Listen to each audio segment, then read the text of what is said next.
تأبى جمعية الأفضل للتعليم البيداغوجي السليم الجهوية من داخل مدينة العيون إلا أن تخلد هذه الذكرى الغالية مع صاحب الجلالة الملك محمد السادس، ألا وهي ذكرى عيد ميلاد صاحب السمو الأمير ولي العهد مولاي الحسن بذكرى 21، وتتمنى له صحة موفور الصحة والعافية وطول العمر ومديد السديد.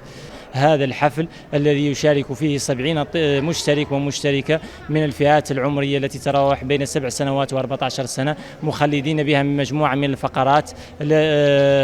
من الفقرات والمسرحيات والأنشودات.